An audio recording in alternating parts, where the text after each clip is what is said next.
Hello friends, welcome back self education 2.0 में आपका स्वागत है। आज के सेशन में हम करंट अफेयर करने वाले हैं। जो है यूपीएससी के जो प्रीलिम्स जो जून में है उसके एग्ज़ाम के पॉइंट ऑफ व्यू से काफ़ी अहम है।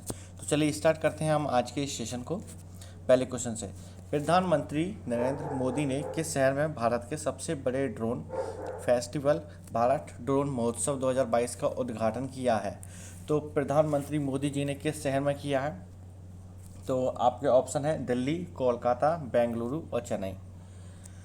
तो ये एक फेस्टिवल मध्य प्रदेश के अंतर्गत हुआ था। जो कहाँ हुआ था? मध्य प्रदेश में, एमपी के ग्वालियर में हुआ था। जो श्रीमान सिंधिया जी की जो हमारे एविएशन मिनिस्टर उन्होंने किया था। लेकिन अब ये हमारे प्रधानमंत्री नरेंद्र मोदी ने किस शहर में भारत के सबसे बड़े ड्रोन फेस्टिवल का आयोजन किया है? तो इसका जो हमारा राइट आंसर वो है हमारा ऑप्शन ए। जी हाँ, दिल्ली। कहाँ किया है? उन्होंने दिल्ली में किया है। प्रधानमंत्री नरेंद्र मोदी ने दिल्ली के प्रगति मैदान में भारत के सबसे बड़े ड्रोन फेस्टिवल भारत ड्रोन महोत्सव 2022 का उन्होंने उद्घाटन किया है। प्रधानमंत्री जी ने ड्रोन प्रदर्शनी से उन्होंने कहा कि मैं प्रभावित हूँ। 2030 तक भारत ड्रोन हब बनेगा। प्रधानमंत्री जी ने कहा कि ड्रोन का उपयोग हर सेक्टर में किया जा रहा है। घरेलू उद्योग को बढ़ावा देने के उद्देश्य से भी फरवरी में ड्रोन के आयात पर प्रतिबंध का भी ऐलान कर दिया है। अब केवल R&D यानी कि रिसर्च एंड डेवलपमेंट यानी कि डिफेंस एंड सिक्योरिटी के लिए ही ड्रोन का आयात की अनुमति दी जाएगी। यानी कि R&D यानी रिसर्च एंड डेवलपमेंट, यानी हम इसको खुद इतना डेवलप कर सकते हैं कि हमारी सिक्योरिटी और डिफेंस सेक्टर के लिए भी ये इतने कारगर साबित हों। ओके, अगला क्वेश्चन हमारा, किस लेखिका को अनुवादित हिंदी उपन्यास टॉम्ब ऑफ सैंड के लिए अंतर्राष्ट्रीय बुकर पुरस्कार मिला है? किसको मिला है? आपके ऑप्शन है प्रतिभा राय, ऑप्शन बी गीतांजलि श्री, उषा प्रियंकवदा या नंदिनी साहू। तो हिंदी उपन्यास यानी टॉम्ब ऑफ सैंड के लिए जो एक इंटरनेशनल बुकर जो प्राइज़ जो मिला है, किसको मिला है? तो इसका जो हमारा राइट आंसर वो है हमारा ऑप्शन बी जी में, यहाँ गीतांजलि जी को मिला है। जो हमारी लेखिका हैं गीतांजलि श्री के अनुवादित जो हिंदी उपन्यास है, उनका उपन्यास का नाम क्या है? टॉम्ब ऑफ सैंड को एक अंतर्राष्ट्रीय बुकर पुरस्कार मिला है। यह किताब बुकर जीतने वाली किसी भी भारतीय भाषा की पहली किताब बन गई है। मूल रूप से हिंदी उपन्यास जैसे रेत समाधि का अंग्रेजी में अनुवाद जैसे डेजी रॉकवेल ने किया है। गीतांजलि श्री उत्तर प्रदेश के मैनपुरी से संबंध रखती है। वे 3 उपन्यास एवं कई कथा संग्रह की लेखिका हैं। बता दें, उनकी कृतियों का अंग्रेजी, जर्मन, सर्बियन, फ्रेंच, कोरियन भाषाओं में अनुवाद हुआ है। गीतांजलि ने उर्दू की कई साहित्यिक कृतियों का भी अनुवाद किया है। आपके अगले पॉइंट ऑफ व्यू से जे एग्ज़ाम के अकॉर्डिंग सिर्फ इतना आपको याद रखना है, टॉम्ब ऑफ सैंड जो एक पुरस्कार जो पुस्तक है, इसको किसने लिखा है? इसको लिखा है गीतांजलि श्री ने, और इनको अंतर्राष्ट्रीय बुकर पुरस्कार से इनको क्या किया गया है? इनको सम्मानित किया गया है। ओके, चलते हैं अपने अगले क्वेश्चन की तरफ। मूडीज इन्वेस्टर्स सर्विस ने साल 2022 के लिए भारत के आर्थिक विकास दर के अनुमान को 9.1% से घटाकर कितने प्रतिशत कर दिया है? कितने परसेंट कर दिया है मूडीज़ ने? और वो भी हमारे आर्थिक विकास दर को 9.1% से घटाकर। आपके ऑप्शन है ए 7.8%, बी 6.8%, सी 8.8% या 5.8%। तो कितना उन्होंने डिक्रीज़ किया? जो 9.1% से उन्होंने घटाया, कितना घटाया? तो इसका जो हमारा राइट आंसर हुआ हमारा ऑप्शन सी। जी हाँ, मूडीज़ ने जो घटाया वो 8.8% घटाया। मूडीज़ इन्वेस्टर समिट ने उच्च महंगाई दर का हवाला देते हुए साल 2022 के लिए भारत के आर्थिक विकास दर के अनुमान को 9.1% से घटाकर 8.8% कर दिया है। ग्लोबल मैक्रो आउटलुक 2022-23 के अपने अपडेट में मूडीज ने कहा है कि कच्चे तेल, फूड, फर्टिलाइज़र की कीमतों में बढ़ोतरी का असर खर्च करने की क्षमता पर पड़ेगा। रेटिंग एजेंसी के मुताबिक अगले वर्ष GDP 5.4% रहने का अनुमान है। ओके, इन्होंने जो घटाया 9.1 से कितना घटाया? 8.8% इन्होंने क्या किया है? इंक्रीज किया है। अगला question, mobile access tech company कीजी द्वारा रिलीज किए गए एक अध्ययन के अनुसार घर से काम करने के लिए कौन सा शहर दुनिया का सबसे अच्छा शहर है? कौन सा शहर है? ये डेटा जो रिलीज़ किया किसने किया? कीजी कंपनी के द्वारा रिलीज़ किया गया है। ऑप्शन है आपके ए कराची, बी दिल्ली, सी बीजिंग या डी सिंगापुर। यानी घर से काम करने के लिए, यानी कि वर्क फ्रॉम होम के लिए जो सबसे बेस्ट शहर वो कौन सा है? तो इसका जो हमारा राइट आंसर वो है हमारा ऑप्शन डी, यानी कि सिंगापुर। जी हाँ। मोबाइल एक्सेस जो टेक कंपनी कीजी द्वारा रिलीज़ किए गए एक अध्ययन के मुताबिक घर से काम करने के लिए सिंगापुर दुनिया का सबसे अच्छा शहर है। इसके बाद नंबर आता है Washington DC, Austin Bern, Zurich, Geneva, San Francisco, Boston, Stockholm, Liverpool का स्थान है। कीजी ने जर्नल ऑफ पब्लिक इकोनॉमिक्स और विश्व बैंक के डेटा का विश्लेषण कर इन्होंने यह रिपोर्ट किया है, इन्होंने बनाई है। तो जो वर्क फ्रॉम होम के लिए कीजी कंपनी के द्वारा जो सबसे बेस्ट सिटी है वो कौन सी? वो है सिंगापुर है। ओके, अगला क्वेश्चन है हमारा, किसने हाल ही में ट्विटर के निदेशक मंडल से इस्तीफा दे दिया है? किसने दिया है? आपके ऑप्शन है ए जैक डॉर्सी, बी पराग अग्रवाल, सी धर्मेंद्र चतुर या डी विनय प्रकाश। ट्विटर के निदेशक मंडल से इन्होंने क्या दिया है? इस्तीफा दिया है। तो इसका राइट आंसर वो है हमारा ऑप्शन ए, यानी कि जैक डॉर्सी, क्योंकि अभी हाल ही में जैक डॉर्सी ने ट्विटर के निदेशक मंडल से इस्तीफा दिया है। डॉर्सी ने पिछले साल नवंबर में ट्विटर का सीईओ पद छोड़ा था। भारतीय मूल के जो हैं कौन है? पराग अग्रवाल उनकी जगह ली थी, यानी कि ये नई सीईओ बने थे। उस समय ट्विटर ने कहा था कि 2022 में होने वाली शेयरधारकों की मीटिंग में अपना कार्यकाल खत्म होने तक डॉर्सी बोर्ड में बने रहेंगे। तो ये उन्होंने कहा है। ओके, हेलो फ्रेंड्स, यदि आपने अभी तक हमारे टेलीग्राम चैनल को ज्वाइन नहीं किया तो आप अपने टेलीग्राम पे भी ज्वाइन कर सकते हैं। आप वहाँ पे हमें सिंपल से सर्च करें दिलीप कुमार और ओझा। वहाँ पे हमारा ऑफिशियल चैनल आप हमें ज्वाइन कर सकते हैं और इससे रिलेटेड जो आपकी पीपीटी है या आपकी पीडीएफ फाइल है वो आपको फ्री मिल जाएगी। ओके, तो चलिए करते हैं अगले क्वेश्चन की तरफ। भारत और किस देश ने 23 मई 2022 को टोक्यो में निवेश प्रोत्साहन समझौते यानी कि इन्वेस्टमेंट इंसेंटिव एग्रीमेंट पर हस्ताक्षर किए हैं? किसने किया? ऑप्शन है ए चीन, B Pakistan, C America, D रूस। तो जो भारत और किस देश ने जो 23 मई 2022 को टोक्यो में जो निवेश प्रोत्साहन समझौते पर जो हस्ताक्षर हुए वो किसके साथ हुए हैं? तो इसका राइट आंसर है वो है अमेरिका के साथ। जी हाँ, तो भारत और अमेरिका ने 23 मई 2022 को टोक्यो में निवेश प्रोत्साहन समझौते यानी कि इन्वेस्टमेंट इंसेंटिव एग्रीमेंट पर हस्ताक्षर किए हैं। इस समझौते पर भारत के विदेश सचिव और US international development finance corporation के सीईओ द्वारा हस्ताक्षर किए गए थे। इस समझौते से विभिन्न क्षेत्रों में अमेरिका के विकास वित्त संस्थान से निवेश समर्थन बढ़ाने में सहायता मिलेगी। निवेश सहायता ऋण, निवेश गारंटी, इक्विटी निवेश, पुनर्बीमा, अनुदान आदि के लिए भी गारंटी दी जाती है। तो जो एग्रीमेंट हुआ है तो किसके? इंडिया और यूएस के बीच हुआ है, वो भी कि इन्वेस्टमेंट इंसेंटिव एग्रीमेंट जो काम हुआ है टोक्यो के अंदर हुआ है। ओके, अगला क्वेश्चन है हमारा, पीएम मोदी ने हाल ही में किस शहर में 31,400 करोड़ रुपए की मेगा परियोजना की शुरुआत की है? तो उन्होंने किस शहर में की है? Option A Patna, B Chennai, C Jaipur, D Lucknow. तो 31,400 करोड़ रुपए की एक मेगा परियोजना है जो उन्होंने शुरू की, वो क्यों की है? तो इसका राइट आंसर हमारा ऑप्शन बी, वो है चेन्नई के अंदर। यानी कि प्रधानमंत्री मोदी जी ने हाल ही में 31,400 करोड़ रुपए के मेगा परियोजना की शुरुआत की है। इस परियोजना में रेलवे, पेट्रोलियम, आवास, सड़कों जैसे प्रमुख बुनियादी क्षेत्र शामिल हैं। इन कार्यों से वाणिज्य और कनेक्टिविटी को बढ़ावा मिलेगा। इन परियोजनाओं में बेंगलोर चेन्नई एक्सप्रेस वे ठीक है शामिल हैं। बता दें कि पीएम मोदी ने प्रधानमंत्री आवास योजना शहरी के अंतर्गत 116 करोड़ रुपए की लागत से लाइट हाउस प्रोजेक्ट चेन्नई से के तहत 1152 मकानों का उन्होंने क्या उद्घाटन भी किया है। तो काफ़ी एक यानी 31,400 करोड़ की जो एक मेगा प्रोजेक्ट को लॉन्च किया वो कहाँ पे किया पीएम मोदी जी ने? तो वो किया है चेन्नई के अंदर। पश्चिम बंगाल कैबिनेट ने राज्यपाल की जगह अब किसे राज्य के विश्वविद्यालयों का चांसलर बनाने की मंजूरी दे दी है? तो एक पश्चिम बंगाल के कैबिनेट ने एक लेके आए हैं, मतलब कि राज्यपाल की जगह अब वो किसको दिया? आपके ऑप्शन है ए शिक्षा मंत्री, बी वित्त मंत्री, सी गृह मंत्री या डी मुख्यमंत्री। तो हमारी जो यूनिवर्सिटीज़ होती हैं, यूनिवर्सिटीज़ के जो हेड होते हैं यानी कि वाइस चांसलर, तो उनको जो बनाने की जो कैबिनेट ने मंजूरी दी है वो किसके? इससे पहले कौन करते थे? वो राज्यपाल करते हैं, स्टेट के गवर्नर।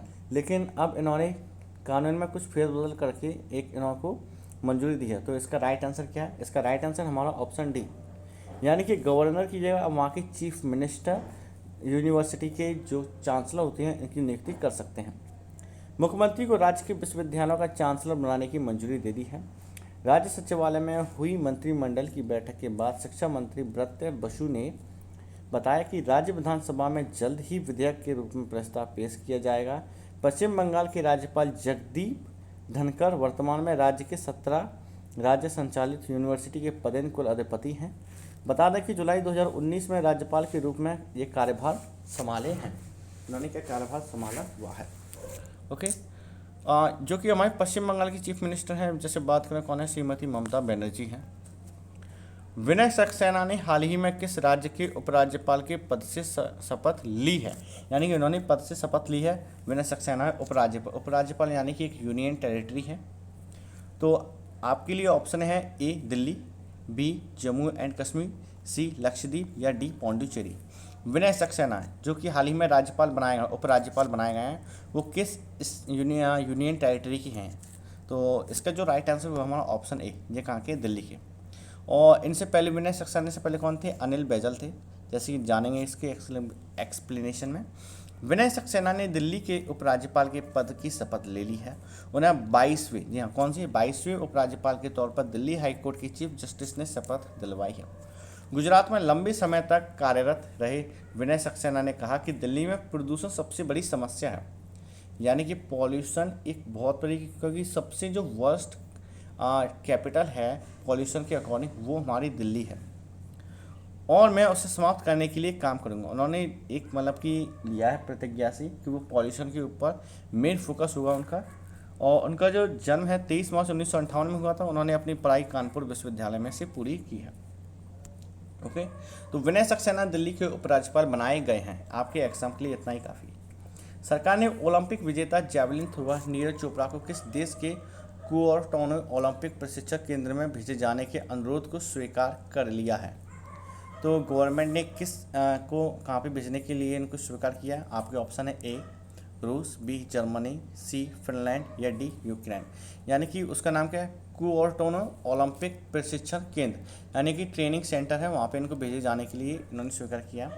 तो ये हमारा कौन सी जगह हुआ है? फिनलैंड में। सरकार ने ओलंपिक विजेता जेवलिन थ्रोअर नीरज चोपड़ा के फिनलैंड के कुओर्टोनो ओलंपिक प्रशिक्षण केंद्र में भेजे जाने के अनुरोध को स्वीकार कर लिया है। फिलहाल नीरज तुर्की में प्रशिक्षण ले रहे हैं। उनकी जो अभी ट्रेनिंग चल रही है नीरज चोपड़ा की, वो कहाँ चल रही है? वो टर्की के अंदर चल रही है। और टर्की का जो कैपिटल है वो कौन है? इस्तांबुल है। एर्डोगन वहाँ के प्राइम मिनिस्टर हैं। और 26 मई को फिनलैंड के लिए रवाना होंगे, जहाँ 22 जून तक प्रशिक्षण लेंगे। 4 सप्ताह के प्रशिक्षण पर सरकार लगभग 9.8 लाख रुपए खर्च वहन करेगी। ओके, अगला क्वेश्चन, हाल ही में किसने भारतीय ओलंपिक संघ के अध्यक्ष पद से इस्तीफा दे दिया है? तो किसने दिया है? आपके ऑप्शन है ए राहुल सचदेवा, बी अनिल कुमार, सी मोहन मल्होत्रा या डी नरेंद्र बत्रा। तो इसका जो हमारा राइट आंसर वो है हमारा ऑप्शन डी नरेंद्र बत्रा। नरेंद्र बत्रा ने भारतीय ओलंपिक संघ के अध्यक्ष के पद से इस्तीफा दे दिया है। बत्रा ने कहा कि उन्होंने अंतर्राष्ट्रीय हॉकी महासंघ के अध्यक्ष के रूप में अपनी भूमिका पर ध्यान केंद्रित करने का फैसला किया है। बत्रा साल 2017 से अंतर्राष्ट्रीय हॉकी महासंघ के अध्यक्ष बने थे। फिलहाल वह अंतर्राष्ट्रीय हॉकी महासंघ के अध्यक्ष भी हैं। पिछले साल बत्रा को लगातार दूसरे कार्यकाल के लिए जो FIH का अध्यक्ष चुना गया है और वह 2024 तक इस पद पर भी बने रहेंगे। कौन? नरेंद्र बत्रा। भारतीय ओलंपिक संघ के पद से उन्होंने अभी हाल में क्या दिया है? इस्तीफा दिया है।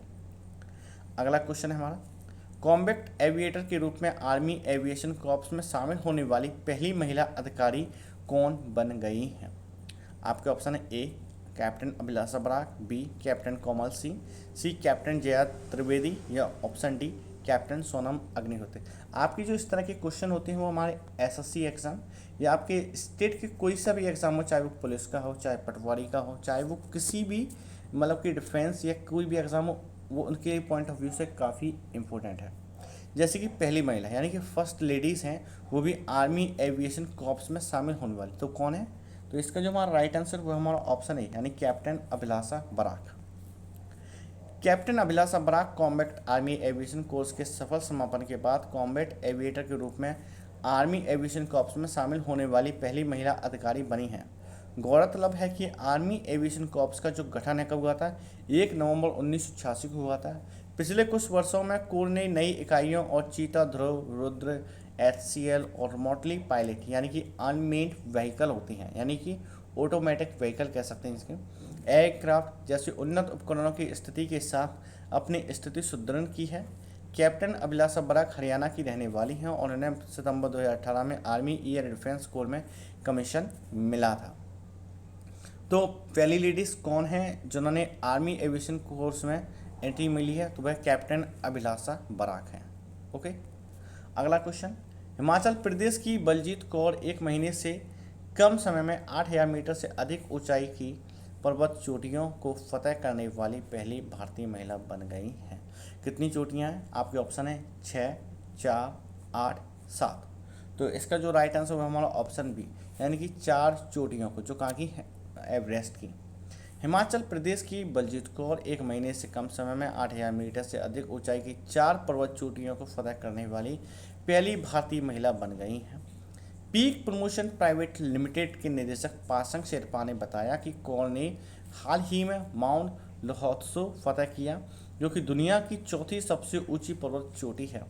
उन्होंने कहा कि वह एक सीजन में 8000 मीटर ऊंची 4 चोटियों पर चढ़ने वाली पहली भारतीय महिला बन गई हैं। तो कौन से? तो ये हिमाचल प्रदेश की हैं। कौन है? बलजीत कौर हैं।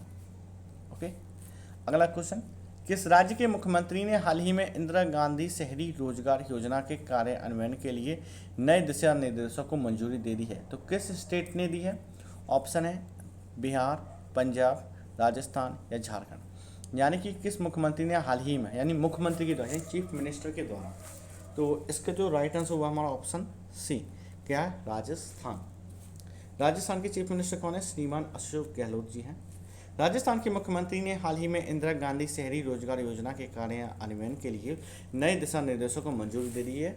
राजस्थान के राज्य के बजट में मुख्यमंत्री अशोक गहलोत द्वारा घोषित एक शहरी रोजगार योजना, इस योजना के क्रियान्वयन पर सरकार सालाना 800 करोड़ रुपए खर्च करेगी। इस योजना के तहत शहरी क्षेत्रों में रहने वाले लोगों को प्रतिवर्ष कम से कम 100 दिन का रोजगार प्रदान किया जाएगा, यानी कि 100 डेज की उनको गारंटी होगी। एक तरह से इसको मनरेगा भी कह सकते हैं।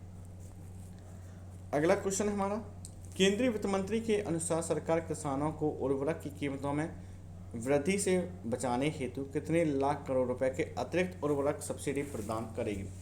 हमारी जो सेंट्रल फाइनेंस मिनिस्टर कौन है? निर्मला सीतारमण जी हैं। उर्वरक यानी कि खाद्य कीमतों में आपके ऑप्शन है 1.10 लाख करोड़, 2.10 लाख करोड़, सी 3.10 लाख करोड़, डी 4.10 लाख करोड़। तो वृद्धि यानी कि जो खाद के प्राइस इंक्रीज ना हो, इसके लिए इन्होंने एक सब्सिडी देने की घोषणा की है। तो कितने लाख करोड़ का एक पैकेज है जो किसानों के लिए एक राहत पैकेज का काम करेगा। तो इसका राइट आंसर वो है 1,10,000 करोड़। ठीक है, हमारी केंद्रीय फाइनेंस मिनिस्टर ने घोषणा की थी कि सरकार किसानों को उर्वरक कीमतों में वृद्धि यानी कि उनकी कीमतें बढ़े ना, उसके लिए सरकार ने ये घोषणा की है। हाल ही में घोषणा ने सरकार की कुल उर्वरक सब्सिडी 2022-23 में 2.15 लाख करोड़ रुपए तक पहुंच जाएगी। और घोषणा हुई कितनी? 1.10 लाख करोड़ की उर्वरक सब्सिडी की। इन्होंने 1.05 लाख करोड़ रुपए की उर्वरक सब्सिडी की इन्होंने क्या की? एक तरह से घोषणा की है। ओके, हमारा final question and last question. तो फ्रेंड्स, अभी तक आपने हमारे सेशन को लाइक नहीं किया तो सेशन को लाइक करें।